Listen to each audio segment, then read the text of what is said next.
The armed forces of the Russian Federation continue as a special military operation. Operational tactical and army aviation, missile troops and artillery have neutralized 5 Ukrainian command posts near Peremoga in Kharkov region, Slavyansk, Bogdanovka in Donetsk People's Republic, Novonikolaevka, Gulay-Pole in Zaporozhye region, as well as of 75 artillery units, 167 manpower and military equipment concentration areas. 4 missile artillery armament and munitions depots have been destroyed near Kupiansk in Kharkov region, Kramatorsk in Donetsk People's Republic, Kolomytsevo in Dnepropetrovsk region, and Prilimanskoye in Odessa region.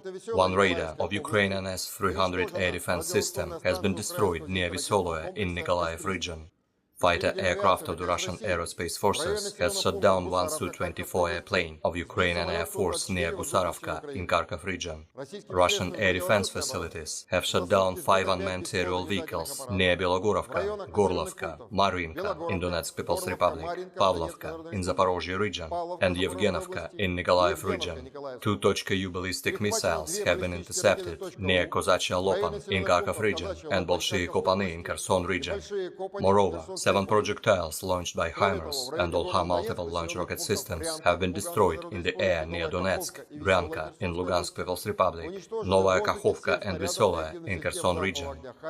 In total, 305 airplanes and 155 helicopters, 2,099 unmanned aerial vehicles, 377 air defense missile systems, 5,143 tanks and other armored combat vehicles, 851 combat vehicles equipped with MRLS, 3,433 field artillery cannons and motors, as well as 5,963 units of special military vehicles have been destroyed during the special military operation.